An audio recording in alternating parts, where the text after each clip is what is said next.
ആ. ഞാൻ ഈ പറഞ്ഞ പോലെ എല്ലാവരെയും ഇറിറ്റേറ്റ് ചെയ്യുന്ന ആളൊന്നുമല്ല കേട്ടോ. എനിക്ക് ഇഷ്ടമുള്ളവരെ മാത്രമേ ഇറിറ്റേറ്റ് ആ. ചെയ്യാത്തുള്ളൂ. അല്ല അങ്ങനെയല്ല. ഇപ്പം അത് ചേട്ടൻ്റെ ഭാഗത്തു നിന്നല്ല. ഒരു പുതിയ ലൊക്കേഷൻ ചെല്ലുമ്പം അവിടെ ഏതെങ്കിലും ഒരു വ്യക്തി, ഇപ്പോൾ ടെക്നിക്കൽ സൈഡിൽ നിന്നായിരിക്കാം, അല്ലെങ്കിൽ ഡയറക്ടർ സൈഡിൽ നിന്നായിരിക്കാം, എപ്പോഴെങ്കിലും ഒരു ഡിസ്റ്റർബൻസ് ഉണ്ടായിട്ട് അത് വെച്ചുകൊണ്ടൊരു പെർഫോമൻസ് ചെയ്തിട്ടുണ്ടോ? അങ്ങനെ ഒരു പിന്നെ പെർഫോമൻസ് ഉണ്ട്. ഉണ്ട്. അത് ഭയങ്കരമായിട്ട് ബാധിച്ചിട്ടുണ്ടോ അവസാനം ഈ പെർഫോമൻസ് കണ്ടപ്പോൾ? ഓഹ്, ഇല്ല, ഞാനന്ന് പെർഫോമൻസ് കണ്ടപ്പം എനിക്കങ്ങനെ മോശമായി എന്നൊന്നും നീ നന്നായി ഹാൻഡിൽ ചെയ്തല്ലോ എന്ന് എനിക്ക് എന്നോട് തന്നെ തോന്നി. തോന്നിയിട്ടുണ്ട്. ഉം ഉം ഉം. അല്ല, അങ്ങനെ എന്തെങ്കിലും ഏട്ടനൊരു മറക്കാനാവാത്തൊരു സംഭവം ഉണ്ട്, ഒരു ഓർമ്മ, അങ്ങനെ ഭയങ്കര ഡിസ്റ്റർബ് ആയിട്ടുള്ളൊരു ഒരു ഒരു ഒരു മൊമെന്റ് ഒരു ലൊക്കേഷനിൽ? ഞാൻ ഒരു ആ, ഒരു സിനിമയിൽ അഭിനയിക്കുമ്പം അതിൻ്റെ അസോസിയേറ്റ് ഡയറക്ടർ എനിക്ക് വർഷങ്ങളായിട്ട് അറിയാവുന്ന ഒരാളാണ്. എൻ്റെ സുഹൃത്താണ്. നമ്മൾ മോറലിയും ഡൗൺ ആയിരിക്കുന്ന സമയത്തൊക്കെ ഞാൻ അങ്ങോട്ട് വിളിച്ച് ധൈര്യപ്പെടുത്തുകയും നമ്മളുടെ ഒരാൾ എന്നുള്ള രീതിയിൽ തന്നെ കണ്ടിട്ടുള്ള ഒരു സുഹൃത്താണ്. സുഹൃത്താണ്. ഈ സിനിമയിലേക്ക് അദ്ദേഹം തന്നെയാണ് എന്നെ വിളിച്ച് ഉം. കാസ്റ്റ് ചെയ്യുന്നത്. ചെയ്യുന്നത്. ഇങ്ങനെ ഒരു പരിപാടി വന്നിട്ടുണ്ട്, ഞാൻ ചേട്ടൻ്റെ പേര് പറഞ്ഞിട്ടുണ്ട്, അവർ വിളിക്കുമായിരിക്കും എന്നൊക്കെ പറയുന്ന ഈ സുഹൃത്ത് തന്നെയാണ്. ഓക്കെ. പിന്നെ അവിടെ ലൊക്കേഷൻ ചെന്ന് കഴിഞ്ഞപ്പം അവിടെയുള്ള എല്ലാവരും നമ്മുടെ സുഹൃത്തുക്കളാണ്. ഡയറക്ടറും നമ്മുടെ സുഹൃത്തായി, ക്യാമറമാൻ എനിക്ക് വർഷങ്ങളായിട്ട് അറിയാവുന്ന ആള്, കൂടെ അഭിനയിക്കുന്നത് സുഹൃത്തുക്കളാണ്. അപ്പം നമ്മളുടെ ഒരു സർക്കിൾ പോലെ ആണ്. അപ്പം ഒരു ദിവസം എന്നെ ഉച്ചയ്ക്ക് എനിക്ക് ഷൂട്ടുള്ളൂ. ഞാൻ ഉച്ചയ്ക്ക് അവിടെ ചെന്നു. അപ്പം നാട്ടിൽ എൻ്റെ ഒരു വളരെ വേണ്ടപ്പെട്ട ഒരാൾ മരിച്ചു. അപ്പം തിരുവല്ല ഇവിടെ നാട്ടിൽ എറണാകുളത്താണ് ഷൂട്ടിങ്. അപ്പം പിറ്റേ ദിവസം എനിക്കിവിടെ ഷൂട്ടുണ്ട്. ഇന്നെനിക്ക് ഒരു സീനേ ഉള്ളൂ. ഇത് ചെയ്തിട്ട് ഞാൻ നാട്ടിൽ പോയാൽ അവരുടെ വീട്ടിൽ പോയി അതൊന്ന് കണ്ടിട്ട് എനിക്ക് പിറ്റേ ദിവസം രാവിലെ ഇവിടെ ഷൂട്ടിന് എത്താം.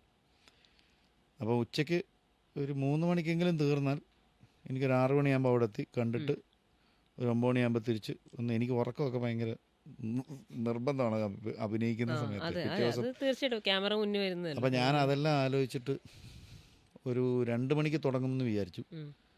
ഞാൻ 12 മണിയായപ്പോൾ ചെന്ന് മേക്കപ്പ് ഒക്കെ ഇട്ട് ഡ്രസ്സെല്ലാം ഇട്ടിരുന്നു. 2 മണിയായിട്ടും തുടങ്ങുന്നില്ല. അപ്പോൾ എന്താണ് ഡിലേ? അസിസ്റ്റൻസിനോട് ചോദിച്ചു. അപ്പോൾ അവരവിടെ ഡിസ്കഷനിലാണ് എന്ന് പറഞ്ഞു. അത് 2:15 2:30 ആയപ്പോൾ എനിക്ക് മനസ്സിലായി ഇനിയും നിന്നാൽ ഇത് തീർന്നു. അപ്പം ഞാൻ അവരിരുന്ന സ്ഥലത്തോട്ട് കയറി ചെന്നിട്ട് അളിയെ തുടങ്ങുകയല്ലേ എന്ന് ചോദിച്ചു. അപ്പം ഈ പുള്ളി എന്നോട് തുടങ്ങാറാകുമ്പോൾ ആൾ വന്ന് വിളിക്കുമല്ലോ, അപ്പം അവിടെ വെയിറ്റ് ചെയ്താൽ മതി, തുടങ്ങാറാകുമ്പം അസിസ്റ്റൻ്റ് വന്ന് വിളിക്കും.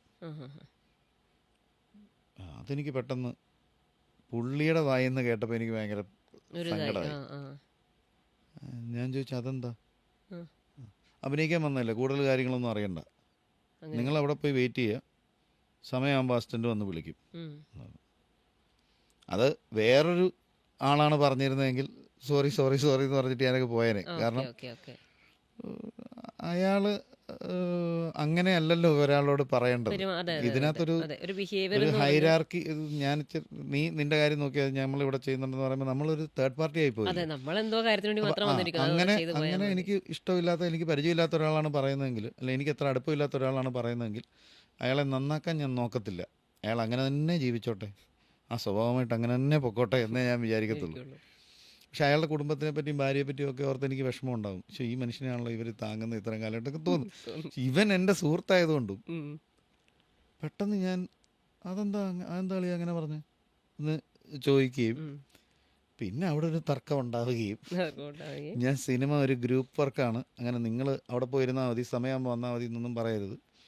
എല്ലാവരും ഇവിടെ ഈ സെറ്റിലുള്ള എല്ലാവരും ചായ കൊടുക്കുന്ന ചേട്ടൻ പോലും ഈ സിനിമയ്ക്ക് വേണ്ടിയിട്ടാണ് വർക്ക് ചെയ്യുന്നത്.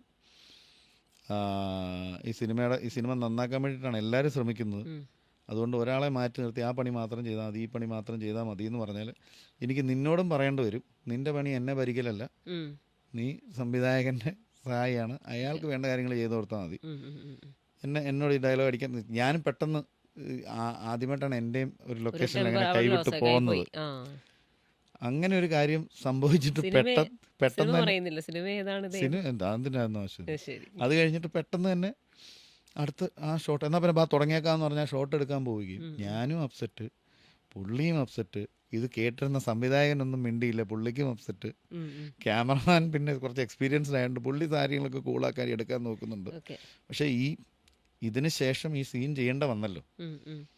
അന്ന് എനിക്ക് അത് ഇത് പിന്നെ എങ്ങനെ നമ്മൾ അതിന്റെ ഒരു ഇതിൽ ഇരിക്കണം നമ്മൾ നമ്മൾ മൊത്തത്തിൽ. വേറെ അതെ, അതെ, അതെ. ഒന്നാമത്തെ പ്രശ്നം, ഈ ആക്ടേഴ്സ് ലൊക്കേഷനിൽ വരുന്നത് മനുഷ്യരായിട്ടും അവിടെ വന്നതിന് ശേഷം കഥാപാത്രങ്ങളായിട്ടും മാറുകയാണ്.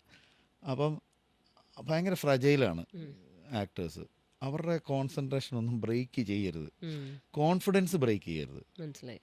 അതെ. ഈ കോൺഫിഡൻസിലാണ് ഇയാൾ ഇത് ചെയ്തു പോകുന്നത്. ഉം. കാരണം ഇത്രയും ആൾക്കാർ ചുറ്റിനും നിൽക്കുന്നു, എല്ലാവരും നോക്കിക്കൊണ്ട് നിൽക്കുമ്പോൾ വേറൊരാളായിട്ട് മാറി ഉം.